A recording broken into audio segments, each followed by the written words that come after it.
നമസ്തേ, ജ്യോതിർമയത്തിലേക്ക് എല്ലാവർക്കും സ്വാഗതം. ഓരോ ഇൻഡിവിജ്വൽസും ഡിഫറെൻ്റ് ആണ് എന്ന് പറയുന്നത് പോലെ തന്നെ ഓരോരുത്തരുടെ വോയിസ് ടൈപ്പും ഡിഫറെൻ്റ് ആണ്. ചിലർക്ക് വളരെ ലോവ് തിക്ക് വോയിസ് ആയിരിക്കും, ചിലർക്ക് ഹൈ നോട്ട്സ് ആയിരിക്കും, ചിലർക്ക് രണ്ടും ഈസി ആയിട്ട് ഹയറും ലോവറും ഈസി ആയിട്ട് ഹാൻഡിൽ ചെയ്യാൻ പറ്റും. അപ്പോൾ എന്താണ് നമ്മുടെ വോയിസ് ടൈപ്പ് എന്ന് നമ്മൾ മനസ്സിലാക്കിയിരിക്കണം. നമ്മുടെ സ്ട്രെങ്ത് എന്താണ്, നമ്മുടെ വീക്ക്നെസ് എന്താണ് മനസ്സിലാക്കി കഴിഞ്ഞാൽ ഇതനുസരിച്ചുള്ള പാട്ടുകൾ ചൂസ് ചെയ്താൽ ബെറ്റർ ആയിട്ട് ഡെലിവർ ചെയ്യാൻ നമുക്ക് സാധിക്കും. ഏത് ടൈപ്പ് വോയിസ് ആണെങ്കിലും വോക്കൽ റേഞ്ച് എക്സ്റ്റെൻഡ് ചെയ്യാൻ റെഗുലർ ആയിട്ടുള്ള പ്രാക്ടീസിലൂടെ നമുക്ക് പോസിബിൾ ആണ്. അതിന് നമുക്ക് എന്താ വേണ്ടത്? Consistency, patience. ഈ രണ്ട് കാര്യങ്ങൾ വളരെ അത്യാവശ്യമാണ്.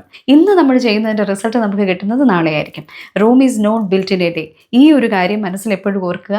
നല്ല നല്ല കാര്യങ്ങൾ, വലിയ വലിയ കാര്യങ്ങൾ ചെയ്യാൻ അതിൻ്റെതായ സമയമെടുക്കും. കർണാട്ടിക് മ്യൂസിക്കിൽ താരസ്ഥായി, മന്ത്രസ്ഥായി വരിശകളുണ്ട്. വളരെ ബെനിഫിഷ്യൽ ആയിട്ടുള്ള എക്സസൈസസ് ആണത്. എല്ലാ ദിവസവും നമ്മളത് കൃത്യമായിട്ട് പ്രാക്ടീസ് ചെയ്താൽ നമ്മുടെ വോക്കൽ ക്വാളിറ്റിയിൽ വരുന്ന ചേഞ്ച് വളരെ വിസിബിൾ ആയിരിക്കും. അപ്പോൾ ഇത് ശരിക്കും പറഞ്ഞാൽ കണക്ട് ചെയ്തൊരു സ്വിങ് പോലെയാണ്. എത്ര നമ്മൾ മുകളിലേക്ക് പോകുന്നുണ്ടോ അത്രേ തന്നെ താഴേക്കും മൂവ് ചെയ്യുന്നു. അപ്പോൾ ആ ഒരു രീതിയിലാണ് ഇതിൻ്റെ ഒരു മേക്കിംഗ് വന്നിരിക്കുന്നത്. അപ്പോൾ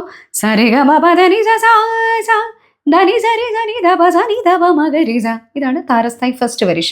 ഇങ്ങനെ 5 നോട്ട്സ് മുകളിലേക്ക് റീ ഗ മ പ പഞ്ചമം വരെ പോകുന്നു. അതേപോലെ തന്നെ സനി ധ പ മ ഗ രി സ സാ സ ഗ രി സ നി സ രി ഗ മ സ രി ഗ മ പ ധ നി സ എന്ന് തുടങ്ങി 5 നോട്ട്സ് താഴേക്ക് മധ്യമം വരെ ലോവർ ഒക്ടേവിലും മൂവ് ചെയ്യുന്നുണ്ട്. അപ്പോൾ ഒരേപോലെ നമ്മുടെ vocal range 5 notes up and 5 notes down. ഈ വരിശകൾ സെപ്പറേറ്റ് ആയിട്ട് നമുക്ക് പ്രാക്ടീസ് ചെയ്യാം, രണ്ടും കൂടെ കണക്ട് ചെയ്തും പ്രാക്ടീസ് ചെയ്യാം. അതിൻ്റെ ഒരു ഡെമോ ഞാൻ കാണിച്ചു തരാം.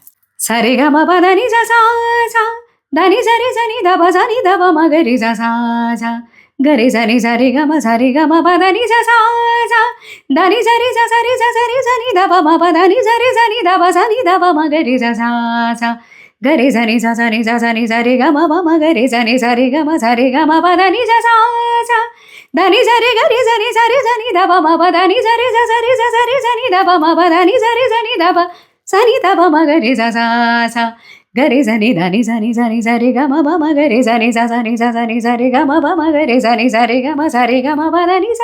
ഇതിപ്പം ഞാൻ ഇങ്ങനെ അങ്ങ് പാടിയതേ ഉള്ളൂ. ഈ 5 വരിശകളും അപ്പ് ആൻഡ് ഡൗൺ രണ്ടും നിങ്ങൾ എല്ലാ ദിവസവും ഒന്ന് പ്രാക്ടീസ് ചെയ്യൂ. ഏത് സ്പീഡാണോ നിങ്ങൾക്ക് കൺവീനിയൻറ്റ് ആ സ്പീഡിൽ പ്രാക്ടീസ് ചെയ്യുക. എത്രത്തോളം റീച്ച് ചെയ്യാൻ പറ്റുന്നുണ്ടോ അത്രത്തോളം പാടുക. ബാക്കി നമുക്ക് അടുത്ത ദിവസം തീർച്ചയായിട്ടും നമുക്ക് റീച്ച് ചെയ്യാൻ സാധിക്കും. ഈ വരിശകളുടെ അകാരവും ഒപ്പം പ്രാക്ടീസ് ചെയ്യുക.